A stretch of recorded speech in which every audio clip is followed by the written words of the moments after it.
We live in a world of relentless change.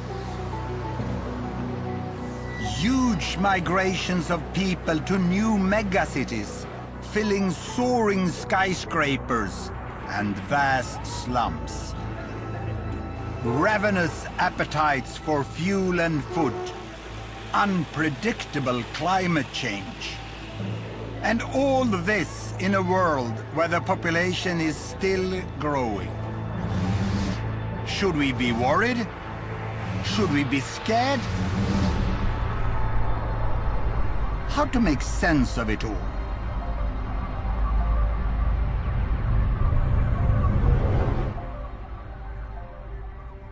"7 billion people now live on this planet of ours. Isn't it beautiful?"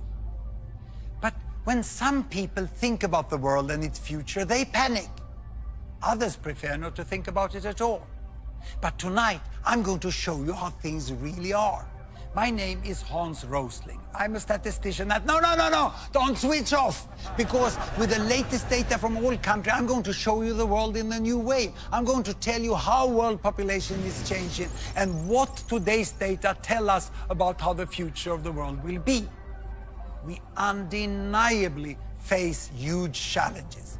But the good news is that the future may not be quite as gloomy and that mankind already is doing better than many of you think.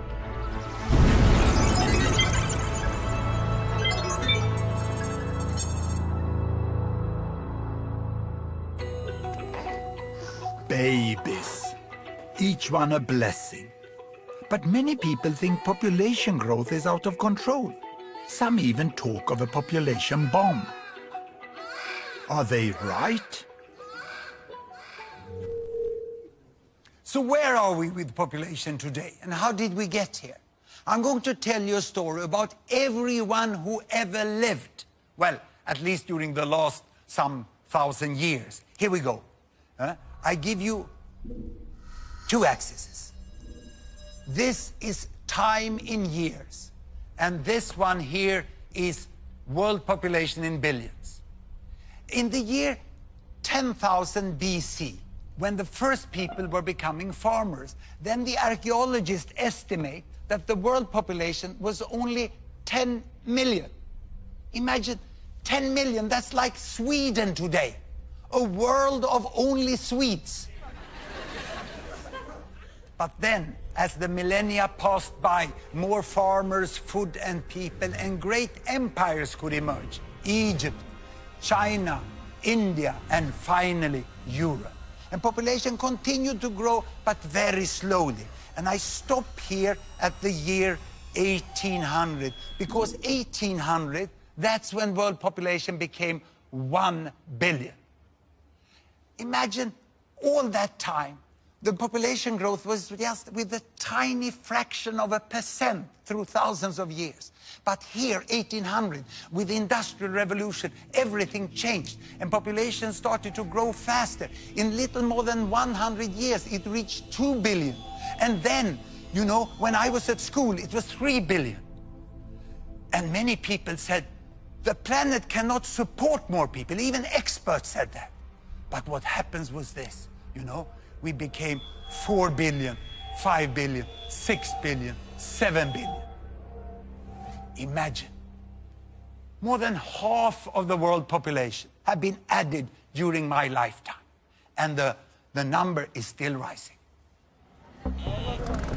Most of the population growth in recent years has been in Asian countries, like here in Bangladesh, where the population has tripled during my lifetime, from 50 to more than 150 million.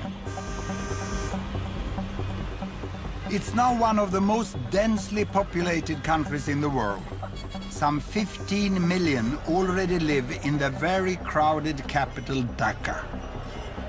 People here, whether in the city or the countryside, are intensely concerned about the size of families. But a new Bangladesh is emerging.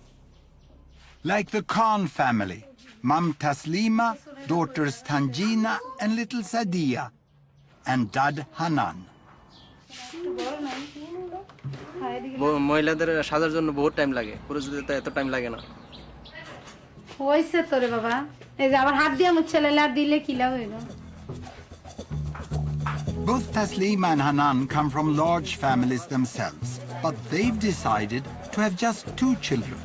বাংলাদেশে এখন একটা slogan আছে যেটা সবার ঘরে ঘরেই জানে যে 2টি সন্তানের বেশি নয়, একটি হলে ভালো হয়। আমার ভাগ্য ভালো যে আমার যে 2টা সন্তান, অনেক সন্তান হইলে তো তাদের খরচ দিতে পারতাম। 2টা সন্তান যে মনের মতন তো তাদের যেটা চাওয়ার এটা পূরণ করতে পারতেছি। তোমার আর কি? আমার পকেট খালি হয়ে গেছে। Taslima and Hanan are part of a cultural shift away from big families. And for Taslima, it's also become a job. She works for the government family planning service, which employs women like her in every village. She goes door to door to try to help others to have smaller families too. মাসে গেছেন আজকে কতদিন? তারপর আর কোনো পদ্ধতি নেন নাই? তাহলে সমস্যা হবে না? আমার বাচ্চা কোন যাবে? আমার তো মনে হয় না, হয়তো অনেক দেরিতে বাচ্চা, এই যে তারপরও আপনি এখন তো 2টা বাচ্চা হয়ে গেছে। আমি ধরে গেলাম না, এবারে সবার লেগে যায় না। Taslima offers advice, moral support, and most importantly, a range of contraceptives. এগুলো কন্ডম। আপনি তো 3টা মেয়ে, এখন আর বাচ্চা নিবেন? বাচ্চা জন্মদান করার হয়েছে আপনি, আপনার বাবা জানবে কিনা? কষ্ট তো আপনার করতে হয়, কষ্ট তো আর বাবা করে না। কষ্ট কে করে? কষ্ট করলাম, হে যদি ফুলতে লেগেই করে, তাই আমার কিছু করার আছে। পিল দিয়ে দেয়, মাসিক হওয়ার সাথে সাথেই খাওয়া শুরু করে।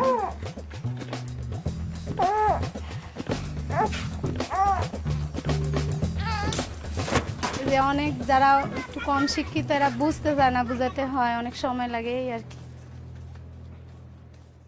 So how successful has Taslima and Bangladesh been in reducing fertility rate? That is, number of babies born per woman.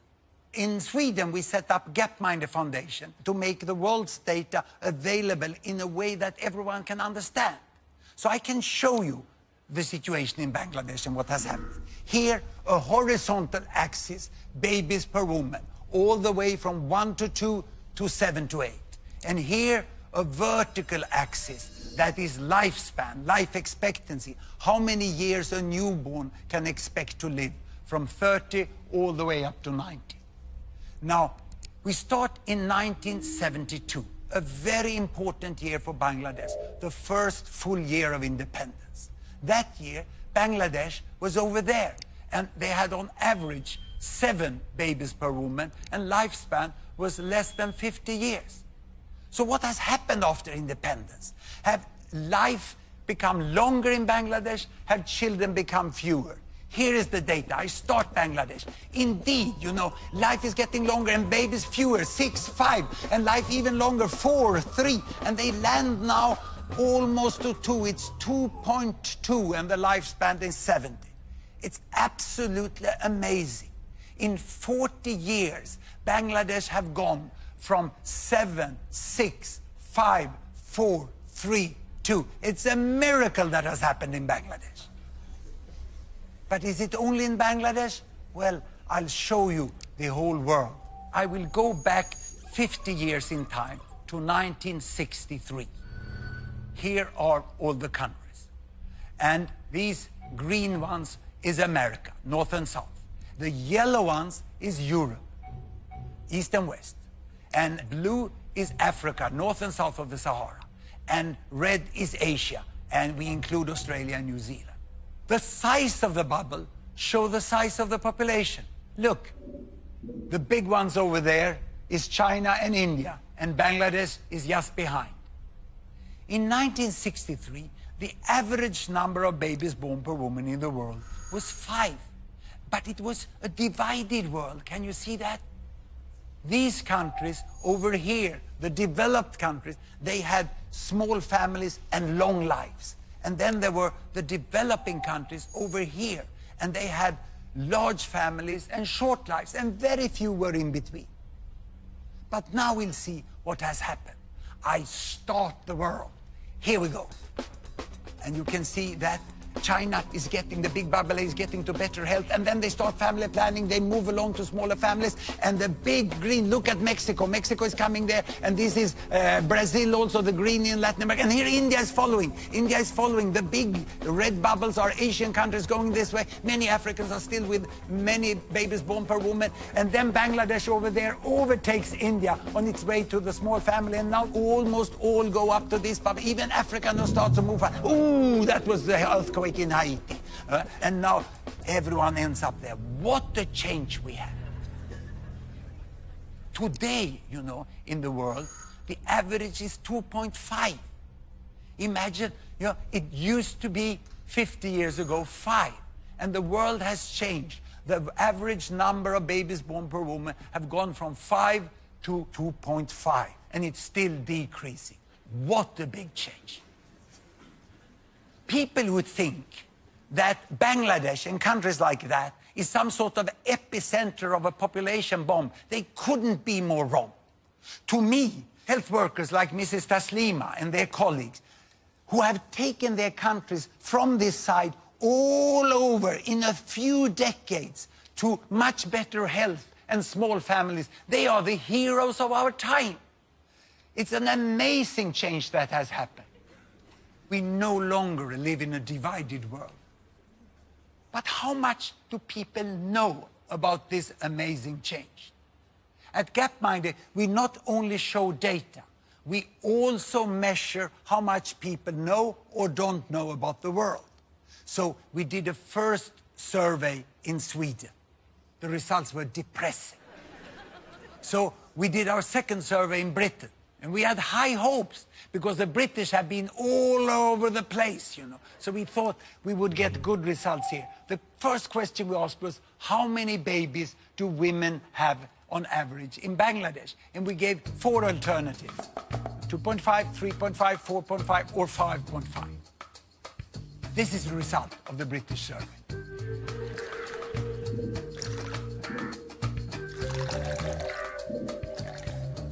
But you know the right answer.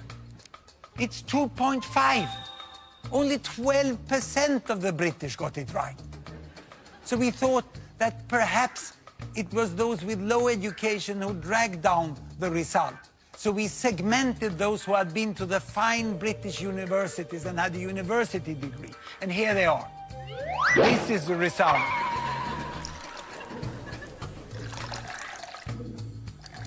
If anything, worse. So now you may conclude that the British lack knowledge about the world. What if I would have asked this chap and his friends? I would have written the different answers on bananas and let them pick one banana each, you know. This result I would get. Of course, chimps know nothing about Bangladesh.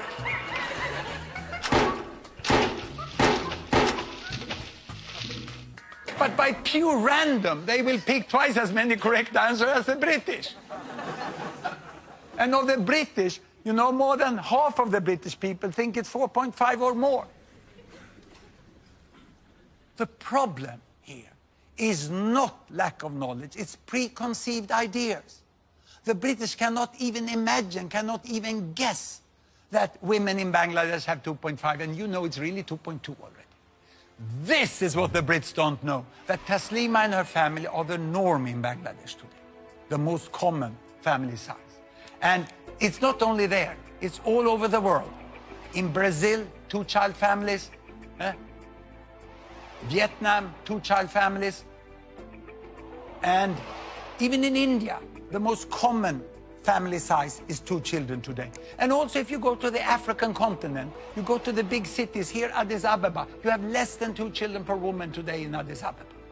There can be Muslim, Buddhist, Hindu, Christian. There's not one religion, not one culture, not one continent where 2-child families cannot happen. This change from big families down to 2-child families is one of the most important things that have happened in the world during my lifetime. It's unprecedented in human history.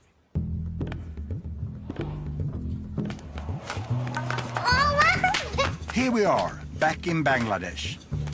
Let's find the reasons behind this historic and continuing shift from large to small families. Almost all girls in Muslim Bangladesh, like 15-year-old Tanjina, go to school today. The government now even pays families money to keep their daughters on at secondary level. At Tanjina school, boys are now outnumbered by girls. এটা কি পরিবার? এদের খাদ্যের অভাব হবে? আর এদের You could hardly miss the point of this lesson. অভাব পড়বে? এটা কি পরিবার? এদের কি সমস্যা হবে? Education is effective, and there are also new opportunities for Bangladeshi women. Despite continuing inequalities, there are more jobs, and Tanjina is aiming high. আমার স্কুল যেতে খুব ভালো লাগে। আমাদের মায়েদের সময়ে তখন অনেক তাড়াতাড়ি বিয়ে হয়ে যেত, তারা লেখাপড়ার সুযোগ পেত না। কেবল আশা, আমরা এই সম্বন্ধে অনেক আশা করতে পারি যে আমরা ডাক্তার হব, ইঞ্জিনিয়ার হব। More and more young women here are seeing how different things could be for them. তোমরা 17 বছরের বয়সে কি করে বিয়ে করছো যে আমি এটা ভাবতেও পারি না। আমি তো 2 বছরের পরে এটা কিছুতেই সম্ভব না, এত তাড়াতাড়ি বিয়ে। তখন বুঝি নেই, ভুল করছি। এখন তো মানুষ ভুল করে না। তো তোমার কত বছরে তোমার চিন্তা ধরো যে বিয়ে শাদীর চিন্তা ভাবনা কর? 25 বছর পড়াশোনা শেষ করে একটা চাকরি, ডাক্তার হয়ে তারপরে। ভালো বুদ্ধি আছে তোমার।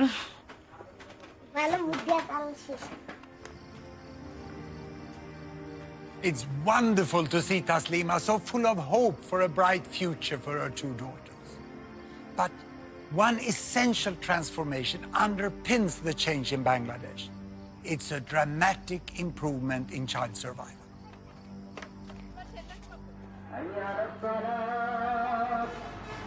It's Ramadan, the Muslim month of fasting and reflection. At this auspicious time, Hanan is helping his parents to tend the family graveyard. 3 of Hanan's siblings died when they were very young. They are buried here. লুন্তি রুসিদায় মারা গেছে, খুব কান্দাকাটি করছি, আসা গেছি, আইছি, খুব দুঃখের বিষয়। ব্যবস্থা থাকতো, ডাক্তার থাকতো, তো চিকিৎসা করলে একটু তো বাস। মনে পড়ে না, আমি যার বাইছে তো একদিন মনে পড়বো না আমার। Back when Hanan's parents were a young couple, 1 in 5 children in Bangladesh died before they reached 5 years of age. All families lived with a constant fear of losing 1 or more children. আছে বাচ্চা আরেকজন হয়েছে, টুক করে মারা গেছে, তারপরে অনেক একটা বাচ্চাই হয়, তাহলে আবার নেও, এইভাবে থেকে এগুলি হয়েছে আর কি। সে সঙ্গে তো আর এই খেয়ালটা করি নাই যে অতিরিক্ত বাচ্চা যে এমনি নিতে আসি, ভবিষ্যতে অন্ধকার হইব না হইব। In the last few decades, Bangladesh has made great progress in basic health, particularly in child survival. Vaccines, treatment of infections, and better nutrition and hygiene have all saved the lives of millions of children. And as parents have come to see that all of their children are now likely to survive, the biggest obstacle to family planning has at last gone. Even in the slums of Dhaka, women now have on average just 2 children.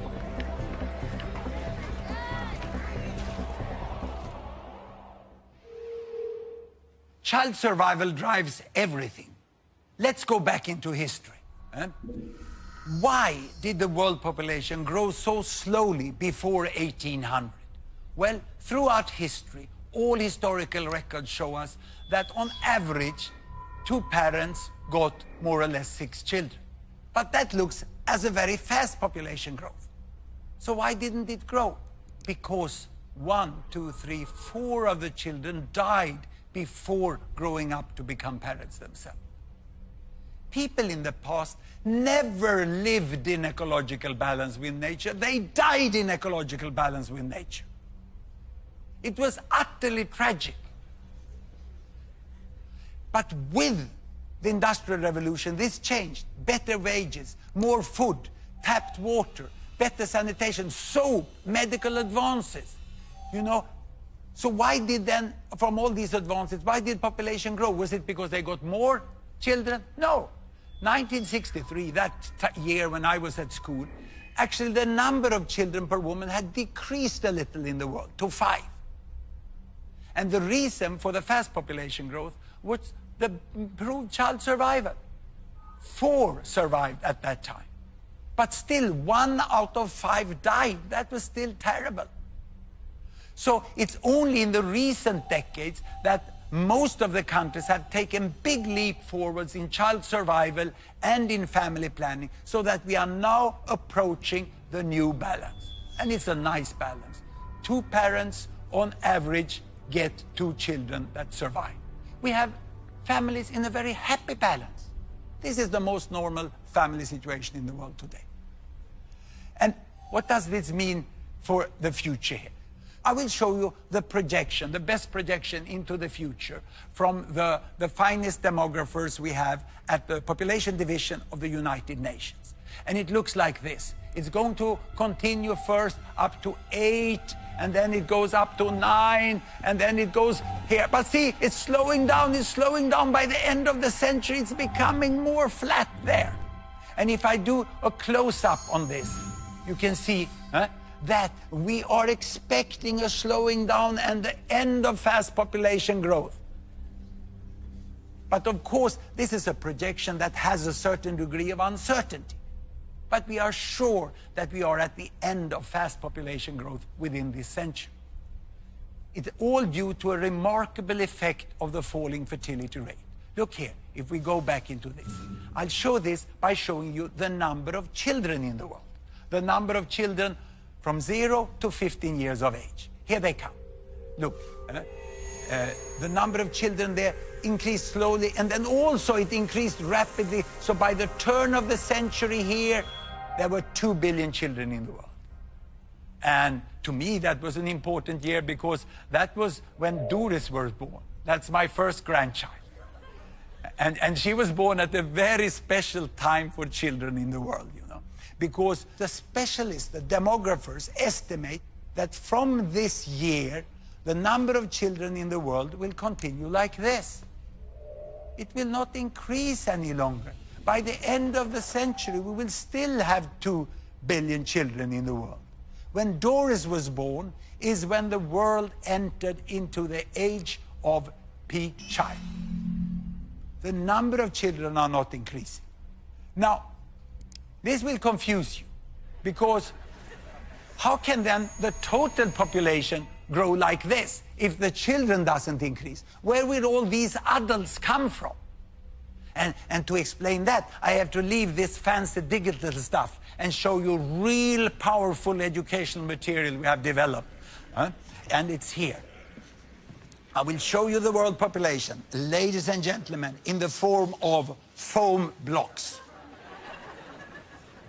1 block is 1 billion. 1 block is 1 billion. And that means that we have 2 billion children in the world. Then we have 2 billion between 15 and 30 years of age.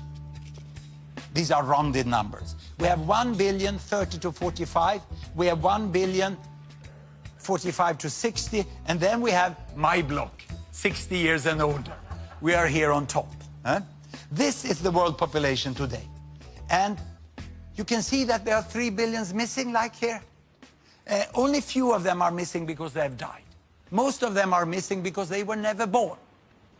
Because back then, you know, before 1980, there were much fewer children born in the world because there were fewer women giving birth to children. So this is what we have today. Now, what will happen in the future?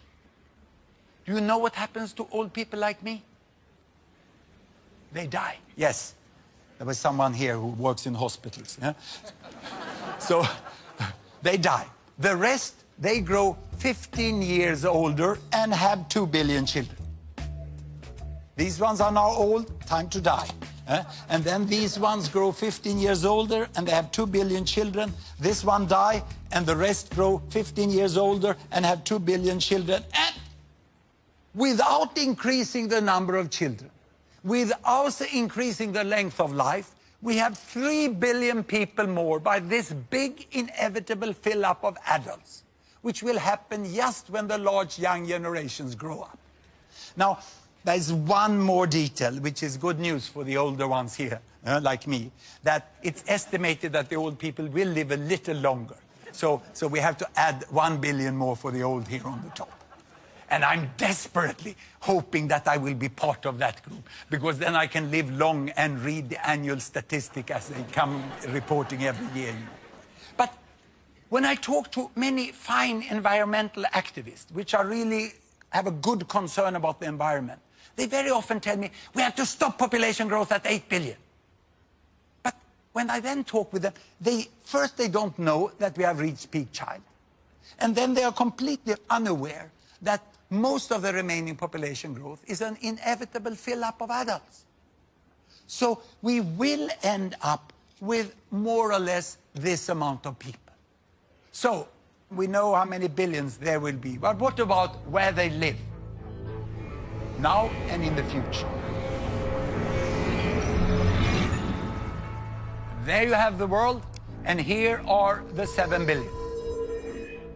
Now, out of the 7 billion, 1 live in the America, North and South together. 1 in Europe, 1 in Africa, and 4 in Asia. So this is now. But how to remember this? I have a very simple way of remembering this. I put up the numbers like this, and then I say, this is the PIN code of the world, 1114.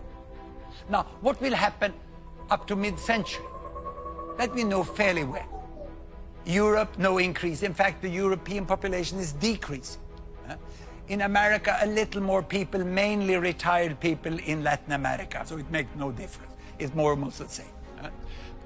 In Asia, we will have 1 billion more. And then the population growth in Asia is over. In Africa, in the next 40 years, the population will double to 2 billion.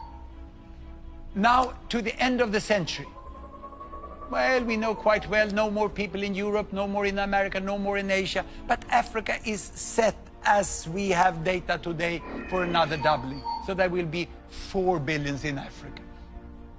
The 2100, and probably the final PIN code, will be 1145.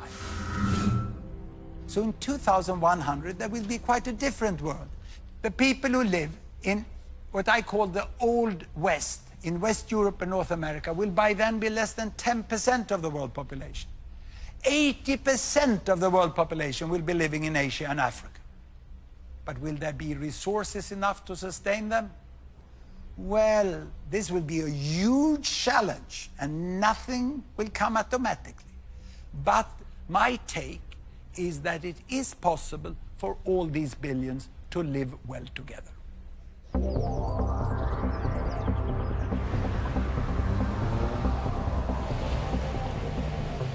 Certainly, it's easy to see the potential for a prosperous and peaceful Asia with 5 billion people.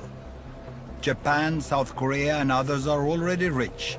Following them on the road to wealth are larger and larger parts of China, India, Indonesia, and many other Asian countries. Even in poorer Asian countries, more and more are getting a decent life. But what about a future Africa of as much as 4 billion? Won't most of them be living in terrible poverty? I have seen extreme poverty in Africa. 30 years ago, I spent the 2 most intense years of my life working as medical doctor in one of the poorest countries, Mozambique, on the east coast of Africa. Mozambique had just become independent after a long war against the colonial power Portugal. And my job was to be one of 2 doctors, we were both foreigners, for 300,000 people. And this was the hospital. My wife was also there working as a midwife. This is the entire staff of the hospital. Those with white coats had the chance during the colonial period to get the professional training of at least 1 year. The others, many of them, couldn't even read and write. But they all worked with such dedication and motivation. But the patients came with the worst diseases of extreme poverty, and our resources were often not enough. And especially my skills as a young doctor did not meet the need of the patients. Mozambique is still today a very poor country. But things have improved immensely since I was there 30 years ago.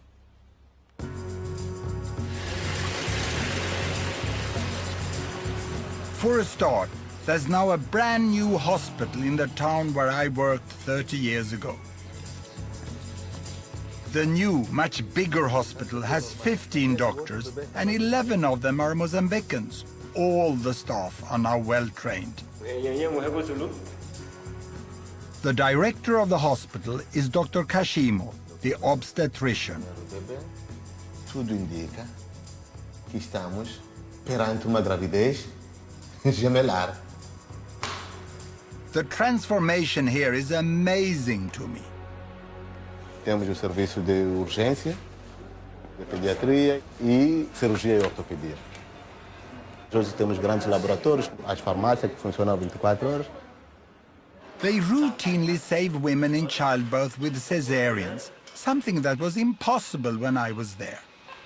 Isso hoje em dia não é possível fazermos cá, com uma equipa que está formada e com um bloco operatório com essas condições, que está equipado igual que um bloco operatório que está em qualquer lugar do mundo.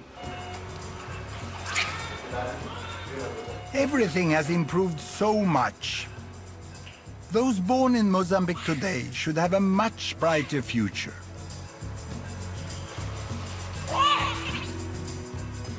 Not just because of better health, but a booming economy too, with busy ports and markets, and new industries with lots of new jobs. I know you might be thinking that this good news is just about cities and towns. And it's true. The worst challenge is in the rural areas where most people live. But things are changing here too. Deep in rural northern Mozambique lies the district of Mogovolas. This is home for Olivia, Andre, and their young family. Like so many other poor people in the world, Olivia and Andre are farmers, reliant on what they grow for what they eat.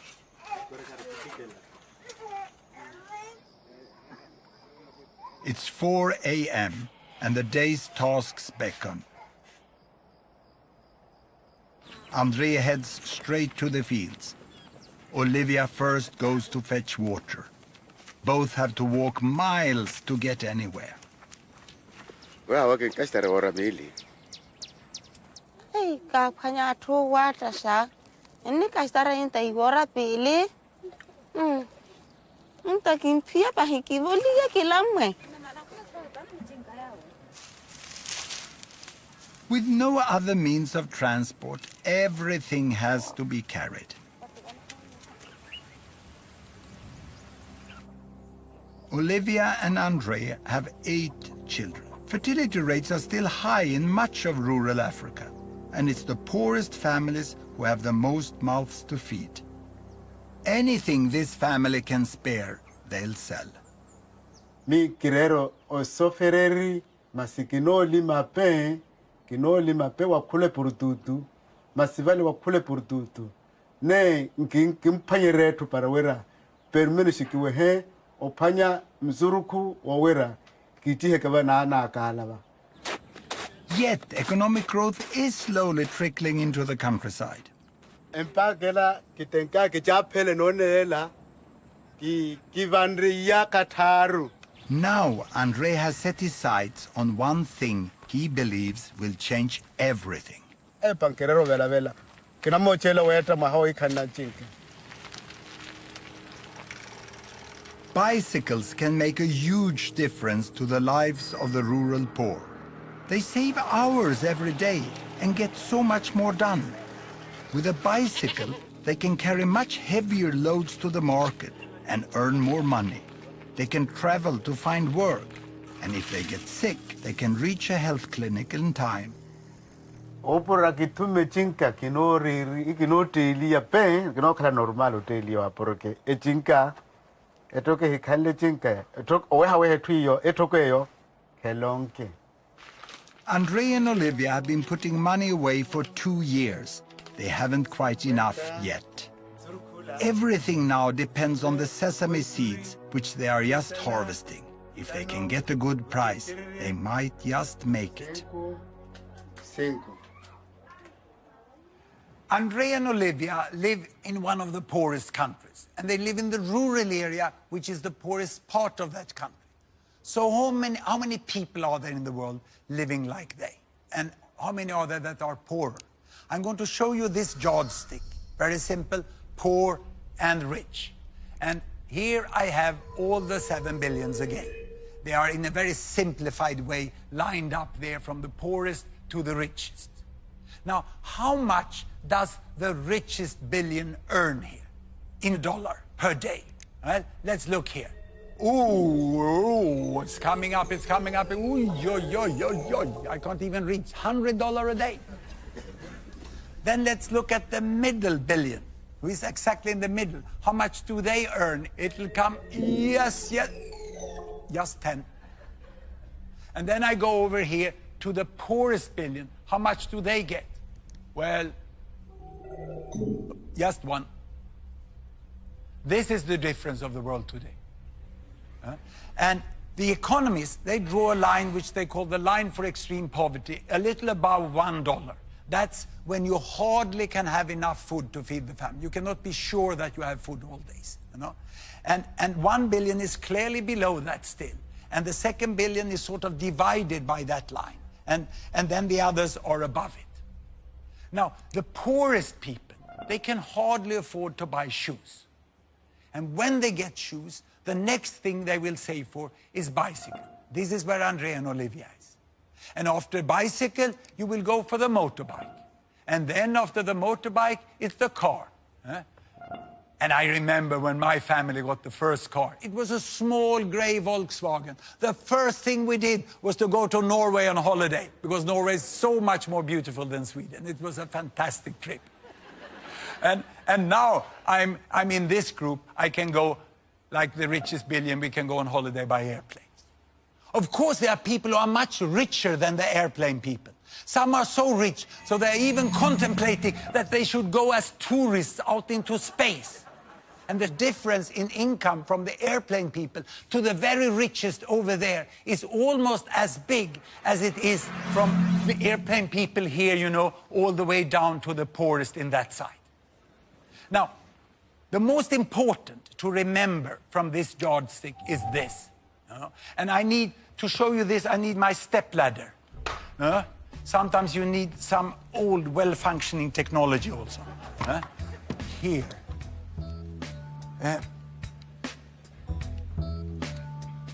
I can only reach up. Here they are. Now I'm at the top. The problem for us living on $100 a day is that when we look down on those who have $10 or $1, they look equally poor. We can't see the difference. It looks as if everyone is living on the same amount of money. And they say, oh, they are all poor. No, I can assure you, because I've met and talked with people who live down here, and I can assure you that the people down here, they know very well how much better life would be if they would move from $1 to $10, 10 times as much income. This is a huge difference, you know. And to understand this, this is what Olivia and Andre is trying to do now. Each little step they take along this line here, you know, from the shoes towards the bicycle, small as it may seem from far distance, make a huge difference in their life. And if Andre and Olivia would get that bicycle, it would speed them along to better life and better wealth up in this end. Today, Andre and Olivia are preparing to sell the sesame crop they've been growing for many months. ya khala 25. Mas intano va, o khala un poco normale, only toma 40, 45. But Andrea and Olivia will have to be careful if they are to get paid the proper price. No kala no shuti hi atwale to kwale venda ya ro kunyale iwe bali balance tsa bale water wa no ro bale tsoli kana ahana thukwa ka shininya le bantsuwela ya vo akora pitsari 10 kilo male nro khuma ba balance ambale hiyo ni pizza ndri balance hu enro khuma bale 30 awoito. Andre is going to do the selling, and for the last time, he hopes, he has to get help to transport the crop to market. Andre now needs to keep his wits about him. Hey, amigo, The deal is done, and Andre is happy with the price he's got.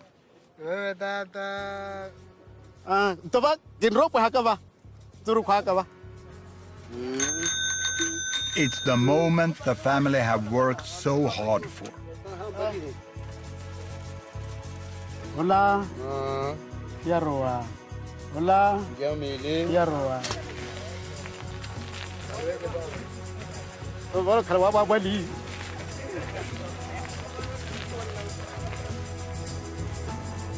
Andre's journey to market took all morning to walk.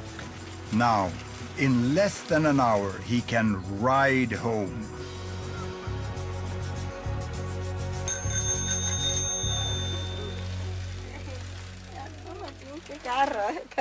Naka tapeke ko tume chinkela marka. Lima wa huno. O tume chinka naka tapeleke. The bicycle is put to use at once. The children fetch water with it.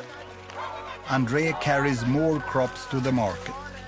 And just as importantly, Olivia and Andrea can now easily reach their lessons for adults so they can learn better maths and how to read and write. Kitukuma nyezuru kwaka, kintume mota, kapa kiraka markale, na shanaka.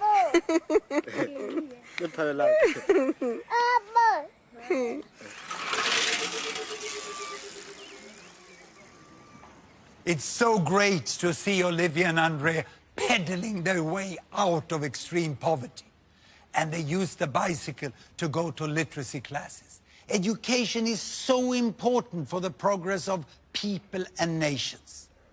But how many know what has really happened with education in the world? Time for the Great British Ignorance Survey again. Here we go. We asked what percent of adults in the world today are literate, can read and write. Can I ask the audience? How many guess 20%? Hands up. 40%? 60%? And 80%?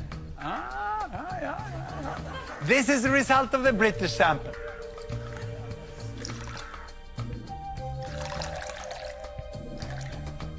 Now, by now, you can use the result of the British survey to find out what the right answer is, isn't it? Of course, it's 80% that is the right answer. At least you were clearly better than the British average. Just 80% of the population in the world can read and write today. Literacy is 80%. Actually, the last figure is a little higher. So if I would have compared that with the chimps again, you know, so it's once more, you only get random results from the chimps. But you get 3 times as many correct answers than you get from the British. And now, the university people. Perhaps they know this, or even worse. What on earth are they teaching at British universities? The common view about the world is outdated with several decades. The media have missed to communicate it. But perhaps this is because the world is changing so fast. Ladies and gentlemen, I'm going to give you my all-time favorite graph. I'm going to show you the history of 200 countries during 200 years in less than 1 minute. I have an axis for income. I have an axis for lifespan. I start in 1800, and there are all the countries. And back in 1800, everyone was down in the poor and sick corner. Can you see? Low lifespan, little money. And here comes the effect of the Industrial Revolution. Of course, the countries in West Europe, they are coming to better wealth, but they are not getting much healthier in the beginning. And those under colonial domination doesn't benefit anything in there. They remain there in the sick and poor corner. And now health is improving, health is slowly improving here. It's getting up here, and we are coming into the new century, and the terrible First World War, and then the economic recession after that, and then the Second World War. Oof. And now independence. And with independence, health is improving faster than it ever did in other countries here. And now starts the fast economic catch-up of China and other Latin American countries. They come on here, you know, and India is following there, and the African countries is also following. It's an amazing change that has happened in the world. You know, in the front here, we have now US and UK, but they're not moving so fast any longer. The fast movers are here in the middle. China is moving very fast to catch up. And Bangladesh, look, Bangladesh is already here, now quite healthy, and now starting with fast economic growth. And Mozambique, yes, Mozambique is back there, but they are now moving fast in the right direction. But all this I show you is country averages. What about people? Have people also got a better life?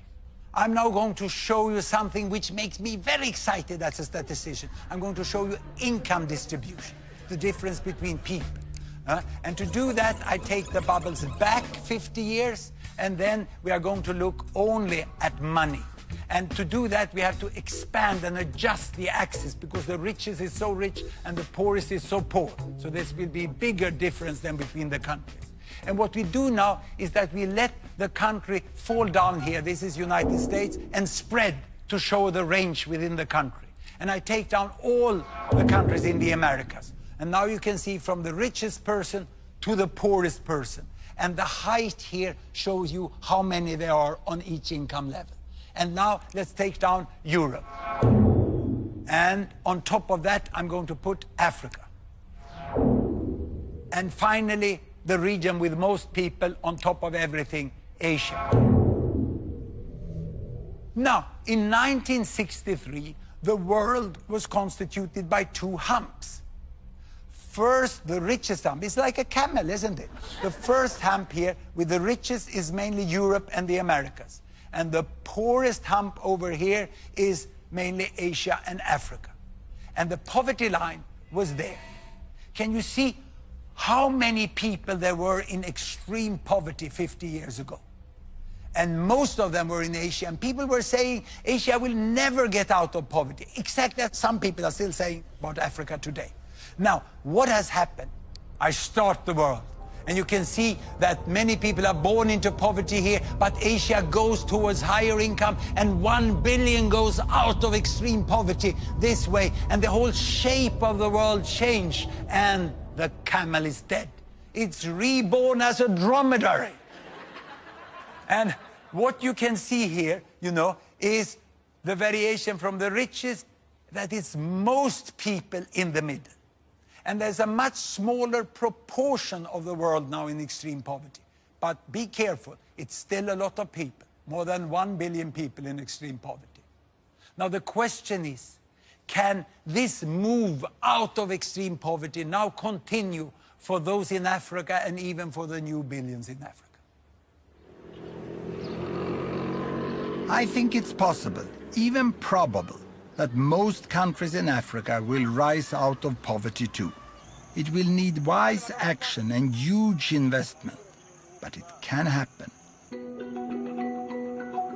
The many countries of Africa are not all advancing at the same pace.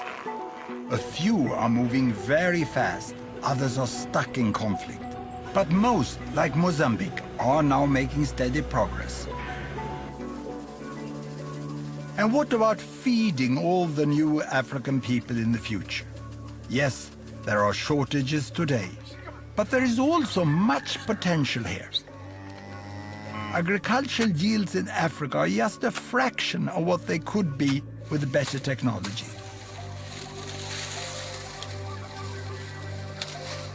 and Africa's rivers are barely tapped for irrigation.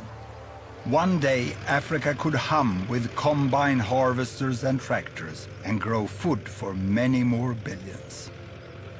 And please, don't imagine it's just me who thinks Africa can make it.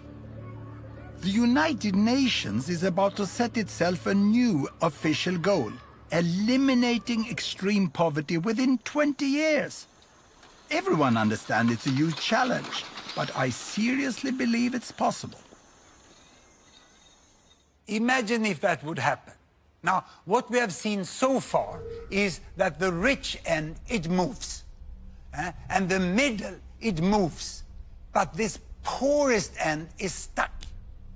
It's here in extreme poverty we find almost all the illiteracy. Here we find high child mortality and still many babies born per woman. It's like extreme poverty reproduces itself if you don't end it swiftly. But Andrea and Olivia and people like them, they work so hard to get away from it. And if they only can get the right help from their governments and from the world at large, with things like school, health, vaccines, roads, electricity, contraceptives, then they will manage. But they will mainly manage by their own hard work.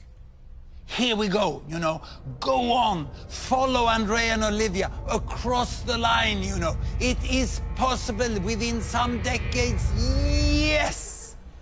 But getting out of poverty is just the beginning.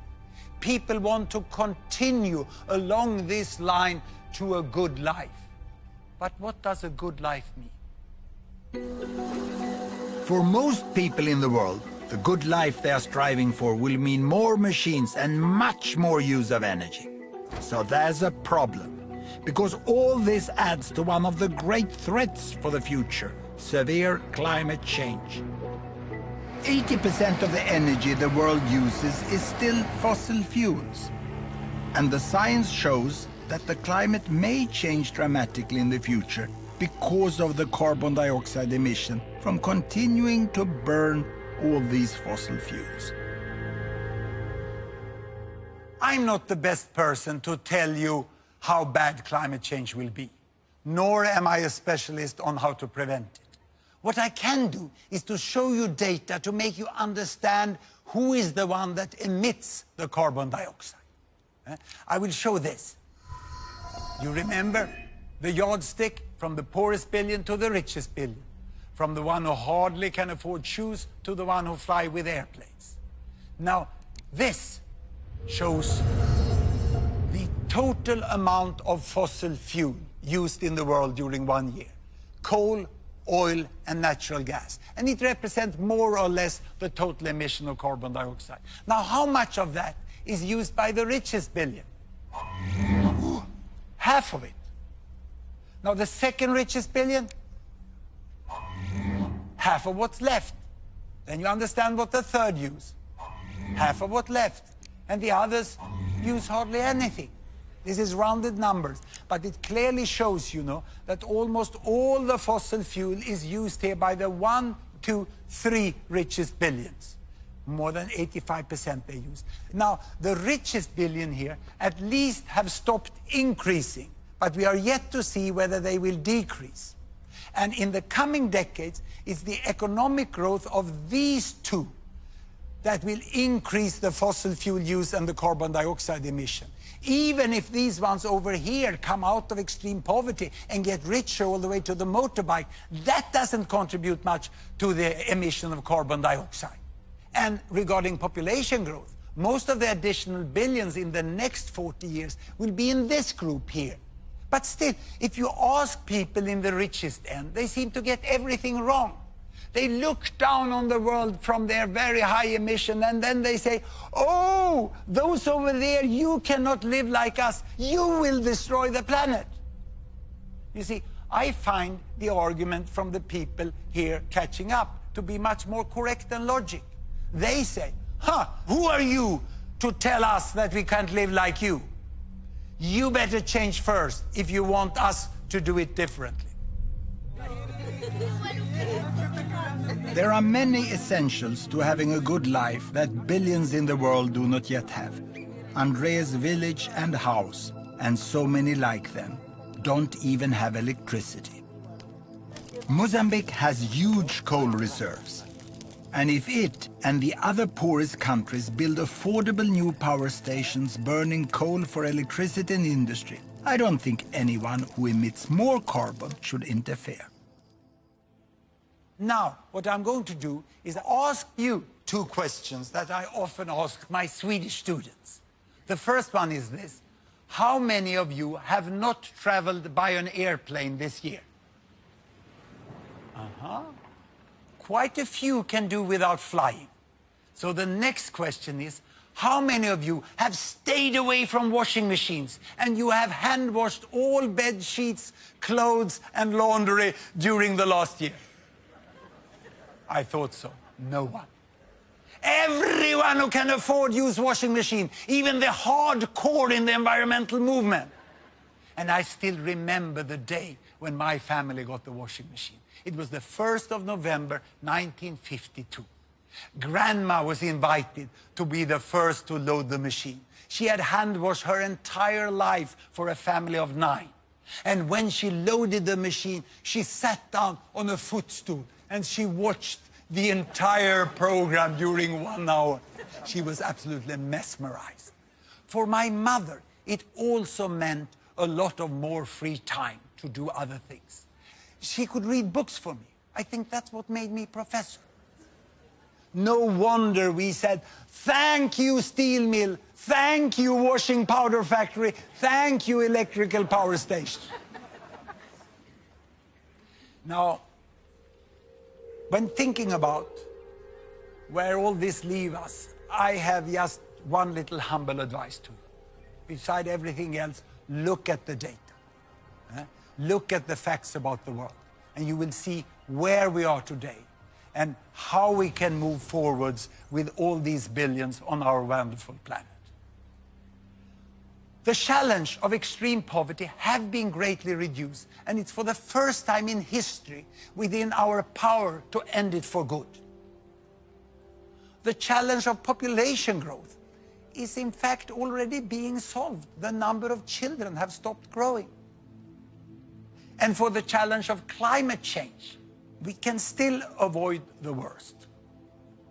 But that requires that the richest, as soon as possible, find a way to set their use of resources and energy at a level that step by step can be shared by 10 billions or 11 billions by the end of this century.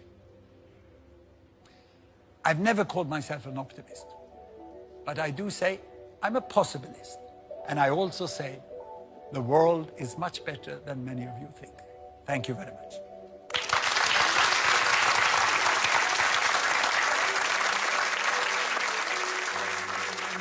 To test your own assumptions about the world and to explore the issues behind the numbers, go to bbc.co.uk/don'tpanic, where you will find links to the Open University's free learning website, Open Learn. You'll also find links to Gapminder, where you can explore all the data and its sources.